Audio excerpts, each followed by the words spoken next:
आपको सब जगह चेंज करना पड़ेगा। ठीक है, इजी है, control F control R replace मार दो, फाइंड और रिप्लेस, बट देन डू क्या होगा, सब जगह चेंज होगा।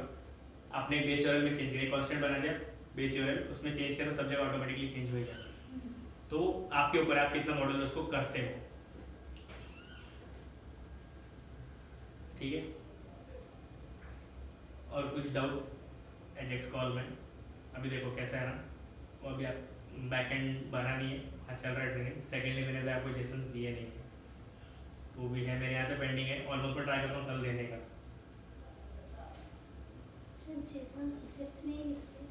नहीं, ये तो मैं सैम्पल के लिए दिखा रहा हूँ क्योंकि मेरे पास अभी बैकएंड रेडी नहीं है।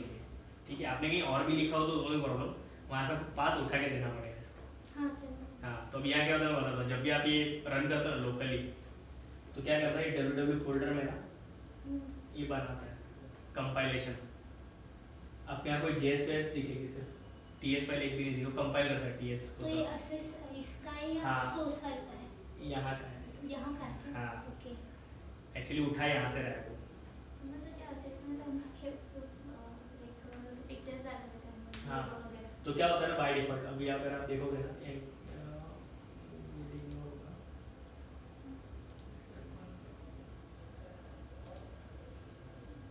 कंपाइलेशन में रहता है कि वो कौन कौन से फोल्डर्स उसको उठाने हैं।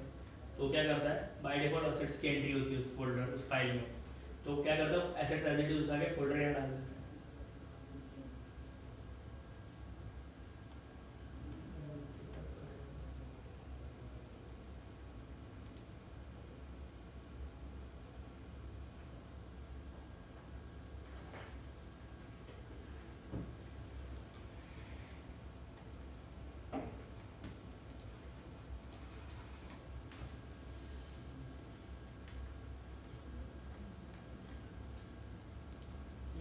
एंट्री कहीं तो होती है, तब जब से उसको डलवाते हैं, डब्ल्यू में बाय डिफॉल्ट उतना चला जाता है।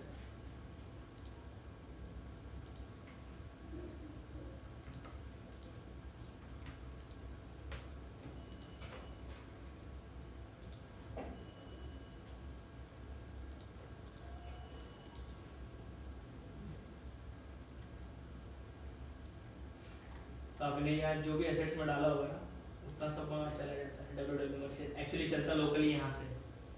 तो सोर्स का और ये इसका सेम ही रहता है ना असेस? हाँ, आपने उसमें उतने डालोगे, जहाँ इसमें डालोगे डालोगे। तो ऑटोमेटिकली हाँ। कॉपी हो जाएगा। लेकिन अगर आपने कुछ एक्स्ट्रा दूसरे फोल्डर बना के डालोगे एसेट्स के बाहर, जो आपको चाहिए कि www में कॉपी हो, हाँ।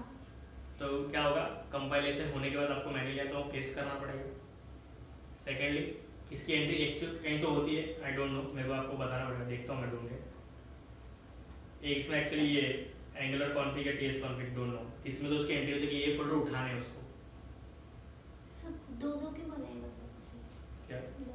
इसमें भी बने हैं और सोर्स में भी। हाँ, जब आपका एपीके बनता है ना, तो www फोल्डर ही जाता है। See browser can use only JS, ठीक है, तो सारे टीएस फाइल को कन्वर्ट करता है जेएस में। जेएस बनता है सब यहाँ। तो बेसिकली इट इज अ डिस्ट, और क्या बोलते हैं, तो वहाँ कंपाइल्ड वर्जन। टीएस फाइल रहते हैं और इसमें सब जेएस। हाँ, तो एक कंपाइल्ड वर्जन आपका एपीके बनता है लोकल, उस पर भी अगर आप रन करते हो तो ये रन होता है, आपका टीएस फाइल रन नहीं होता। आप जब लोकली रन भी करते हो ना, तो आपको वहाँ दिखता होगा कि वहाँ टीएस जेएस भी होता है, टीएस भी होती है, आपको यहाँ सोर्सेस में दिखेगा बिल्ड, ठीक है। लेकिन आपको लोकली रन करना है, इसके लिए क्या करता है ना, आपको एसआरसी फोल्डर भी देता है आपको डिबग करने के लिए, ठीक है। लेकिन रन यहीं से होता है, सुना, सिर्फ डिबग करने के लिए वो देता है एक्चुअली, बस।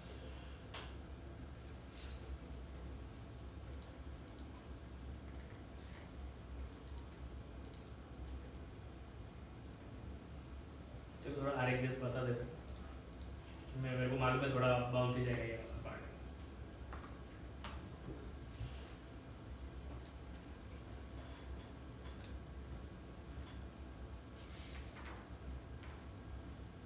Actually, it is based on a slogan.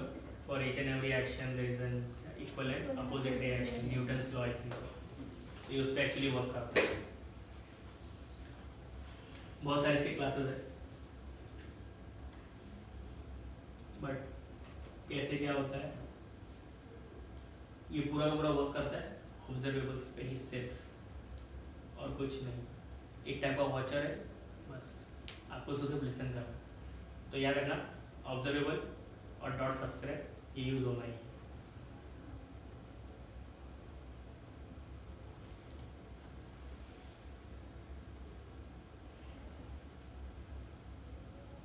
कुछ याद है?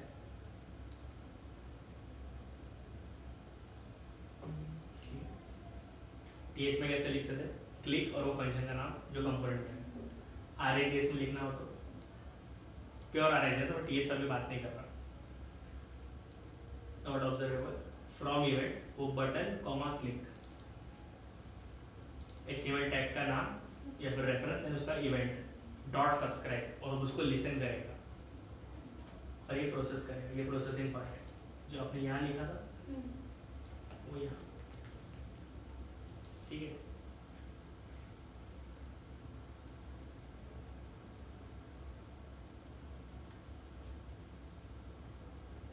इसके बाद बहुत सारे ऑपरेटर, स्कैन, सब्सक्राइब, फिल्टर, अलग अलग है।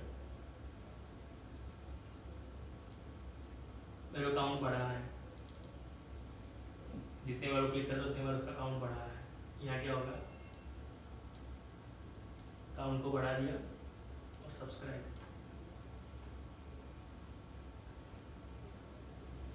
ये समझ में आ रहा है? Dot scan dot subscribe, click हुआ, क्लिक। अभी नॉर्मली आप क्या करते थे, पहले यहाँ लिखते थे क्लिक किया, पहले काउंट प्लस प्लस होता था, उसके बाद आप लिखते थे क्लिक कंसोल टाइम्स, वो कंसोल लिखते थे।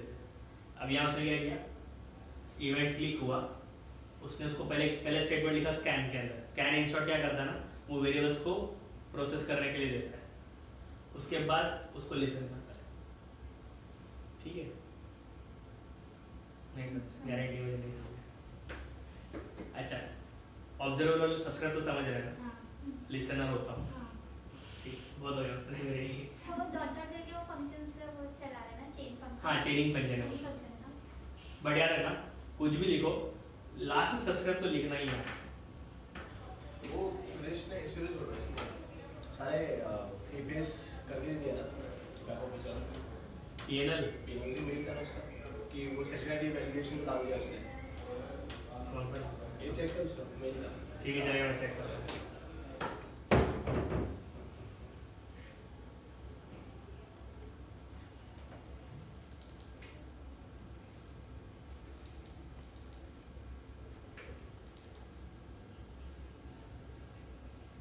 ये कुछ समझे?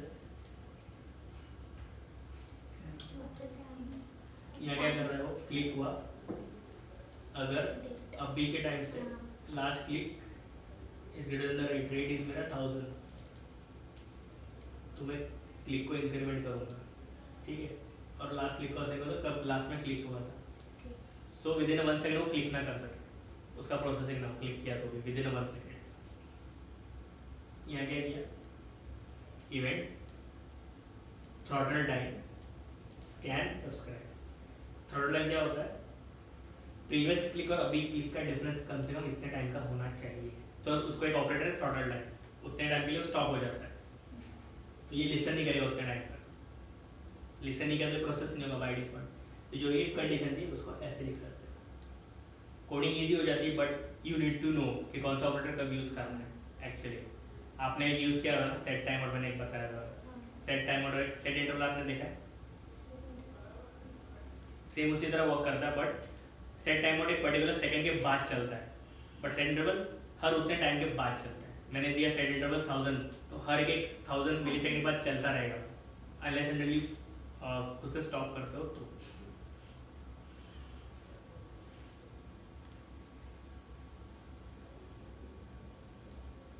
ये एक और जुड़ा मैप, ऐसे बहुत सारे ऑपरेटर्स हैं एक्चुअली।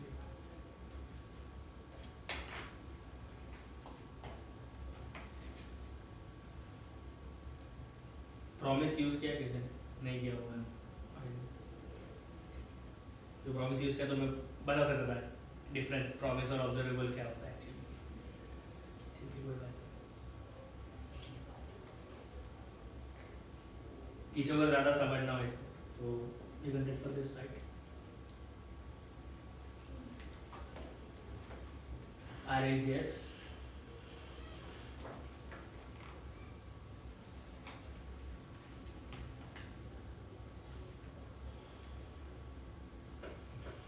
फॉर्म किस किसने वैलिडेट किया है? एक तो आपने किया था, हम्म, आपने किया फॉर्म वैलिडेशन, तो- ट्राई किया, यस आपने नहीं किया।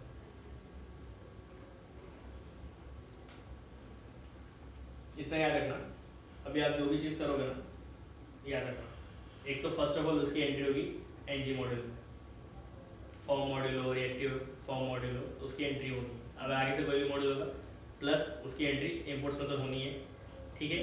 अगर उसका अगर आपने क्या बोलते हैं अलग से फाइल बनाया हुआ है एज अ सर्विस पार्ट तो बात अलग है, तो भी मॉड्यूल की एंट्री होगी। सर्विस पार्ट बनाया होगा तो प्रोवाइडर में एंट्री होगी, वरना नहीं होगी।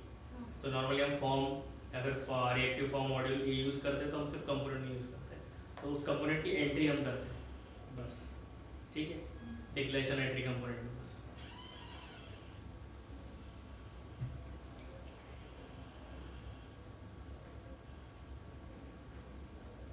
इसका मार्बल डायग्राम मुझे लगता है जो मैं बता रहा डॉट स्कैन डॉट वो सब, they are actually the operators. और आपके ऊपर है आप यूज़ कैसे करते हो, but RxJS is a vast topic, अलग से प्रोजेक्ट बन सकता है उसके लिए।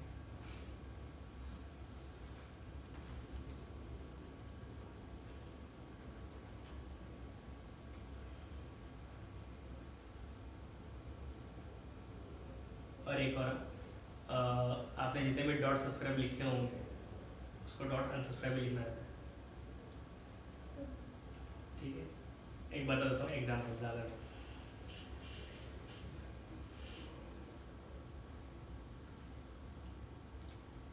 सपोज ये मैंने सब्सक्राइब लिखा है, ठीक है, मैं क्या करूँगा एक वेरिएबल बनाऊंगा,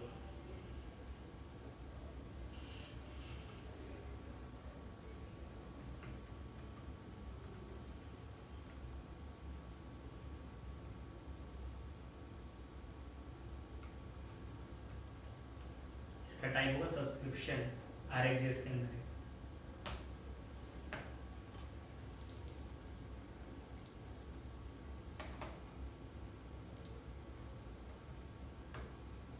ठीक है, ये था मैंने लिखा एंड डिड लोड। एक होता है and view did leave will leave, life cycle hooks होते हैं ना, या फिर ऑन अनलोड लिख सकते हो।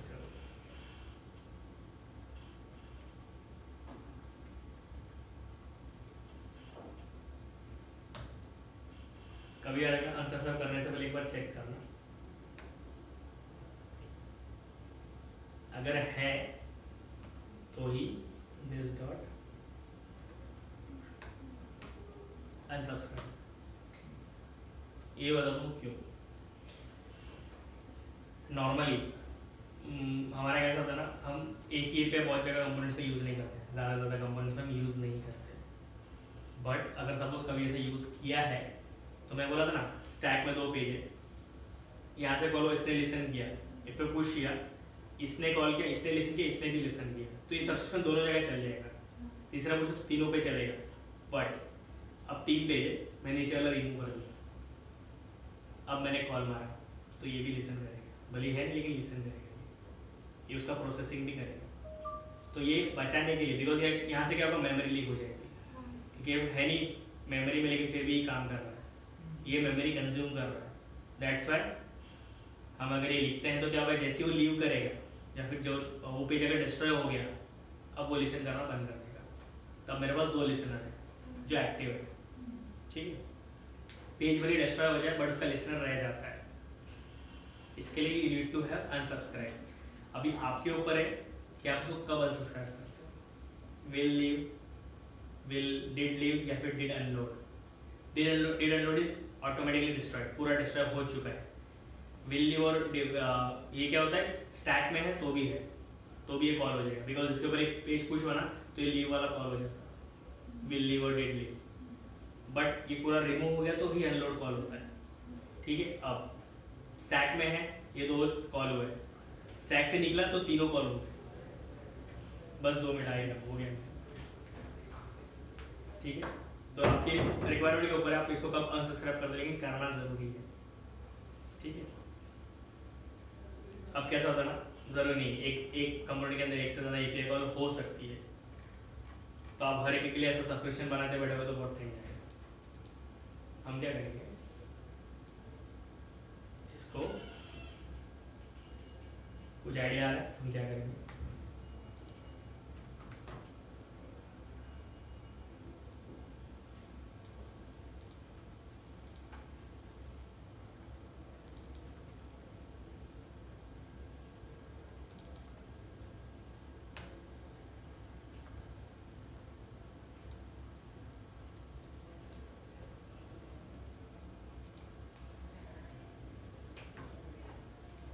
जितने सब्सक्रिप्शन होंगे ऑटोमेटिकली पुश कर देंगे। जब भी हम API कॉल मारेंगे ना, सब पुश कर देंगे, ठीक है। लेकिन उससे पहले याद रखना, इसको पहले इनिशियलाइज करना।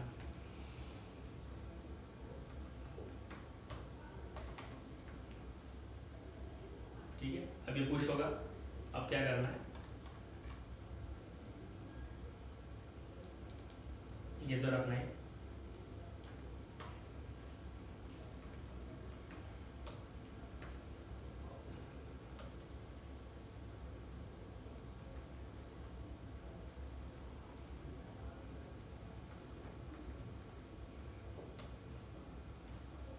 यू नो ना, आर्गुमेंट में भी आप टैग लिख सकते हो, नहीं मालूम था। Since it is an argument, for each के अंदर मैं एक आर्गुमेंट दे सकता हूँ, उसका टाइप भी डिफाइन कर सकता हूँ, याद रखना।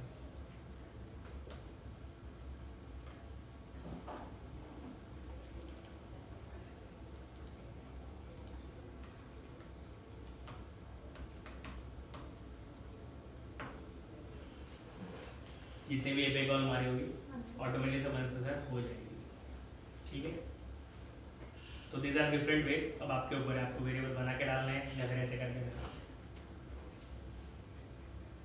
Any doubt in this till now? API call कैसे मारते हैं सीख लिया, लेकिन गेट के साथ रियल API अभी तक मैंने बताया ही नहीं। आपका काम है एक तो आपको करना है फॉर्म डेटा कैसे यूज़ होता है, जावा में कैसे यूज़ करते हैं, जावास्क्रिप्ट में एक्चुअली, ठीक है, कि जावास्क्रिप्ट में जैसे यूज़ करते हैं सेम यहाँ भी वैसे यूज़ करते हैं।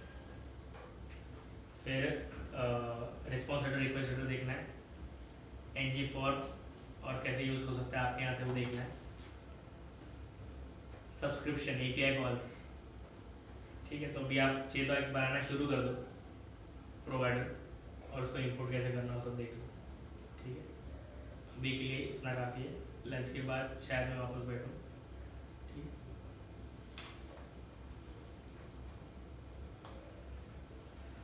मुझे बटन हटाना